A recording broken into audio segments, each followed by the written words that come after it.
All right, welcome back to the Elias Macko Show. We head over now to Marvin Rotrand, who is National Director of Brith Canada. Of course, you probably know him as after his long run as a city councillor in this city as well.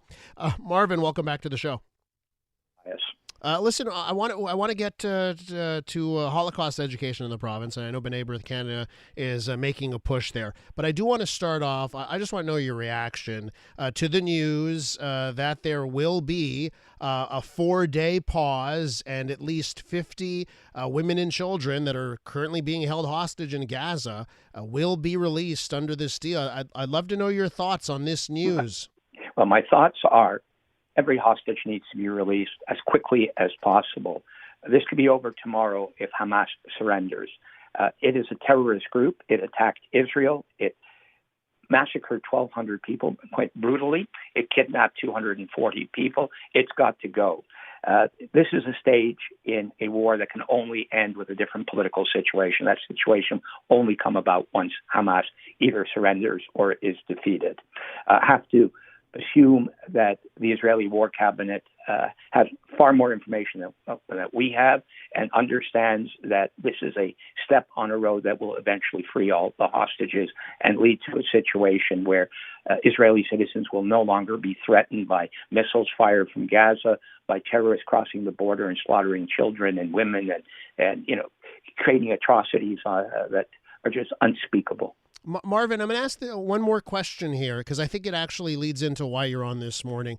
What do you say to those that are denying what you just outlined? I mean, there are people all over academia now, and there are women that are denying atrocities committed towards women on October 7th. Well, what do you say to those? Historically, there's always been Holocaust denial and distortion, and particularly online, an effort to sway young people into believing. It just never happened.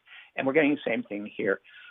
On October 7th, after the news got out and pictures and videos started circulating, there were people who were celebrating, issuing candies. It was great. Oh, this is wonderful. But that didn't play well with the public. So the story began to change. Oh, it never happened. It was exaggerated and all that. There are still people in the first camp. We've seen videos recently of purportedly a young student at a college in Ontario claiming this is a great victory and hoping it'll happen again and again and again and again. And that's been the line of some people. But however, there are others who are just basically saying, well, we can't say this happened. We don't have the proof. I don't think the public is going to buy that. It's a part of a campaign to change the narrative, to try portray the Hamas terrorists as victims and somehow blame the people who were massacred for their own deaths. I don't think it's going to go much farther. I think we're seeing the beginning of the end of Hamas as a terrorist group. So your organization, Brith Canada, calling on the Quebec government to add more Holocaust education to the curriculum in this province. Do you see a link there to the 20-somethings now that are denying what happened in October? Is there a connection between them not knowing enough about what happened in the Holocaust? Quite possibly. Look, our goal is that every student in Canada receives some Holocaust education. It's the best way to armor our youth against Holocaust denial and distortion. The reality is, and you won't believe this, but many students in Canada, not just in Quebec, graduate with zero Holocaust instruction. In a few years, we hope that won't happen. Quebec is a hard nut to crack. We're getting a lot of resonance everywhere. We're providing the emerging data from the United States, which shows that states that have a mandatory Holocaust education, that there is, after a couple of years, a noticeable decline in anti-Semitic incidents. And researchers are also showing from the same data, there's also a decline in hate incidents targeting Blacks, Asians, and other identifiable minority groups. So investment in Holocaust education is probably one of the best strategies to fight hate right across the board. And we're getting cooperation right across Canada. Yesterday in the throne speech in Manitoba, Premier Canoe, who had promised me during the campaign that if he was elected Premier, he would do better for Holocaust education, said it's going to be a priority for Manitoba. And by the way, they already have a better curriculum than most provinces. On Monday, Saskatchewan made it a graduation requirement to have Holocaust education in grade 10.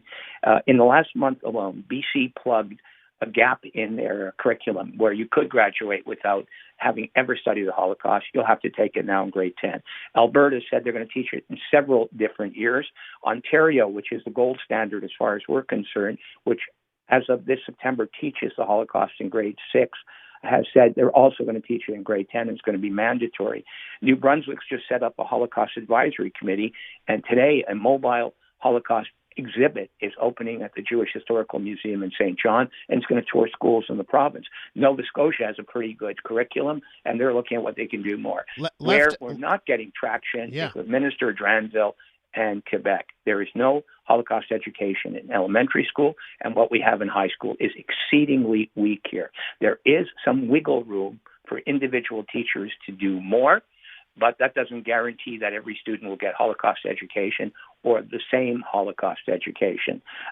We've written to the minister repeatedly, and he has not been cooperative. I sent a letter to every member of the National Assembly about 10 days ago. We're hoping that what's happening in the rest of Canada will get the attention of the elected officials in Quebec, and that somebody will raise this at the National Assembly. And let me just ask you, because, in education, in this government, the Minister of Higher Education, Pascale Derry, she's Jewish. Why do you think there hasn't been any movement? I have no idea. We met with Stephen Lecce as a minister in Ontario. We invited him on one of our League for Human Rights calls, and he heard from a lot of people about Holocaust denial and distortion. And he came back a couple of months later with a program for mandatory Holocaust education in elementary school. What got him there is he hired Western University and Liberation 75 to do some polling for him. They discovered that 42% of students in Ontario said they had witnessed an anti-Semitic incident in school, and that 1/3 of graduates said they were unsure the Holocaust ever happened, or they thought it was exaggerated, and some said it was fake. That convinced the minister there was a problem. And with more research, he discovered that most of the incidents were occurring in middle school. That's grades 6 to 9. And that's why he tasked the Ontario College of Teachers to come up with an age-appropriate curriculum for 11, 12, and 13-year-olds. And he's gone farther now by adding this refresher course in grade 10. So Quebec is behind the curve.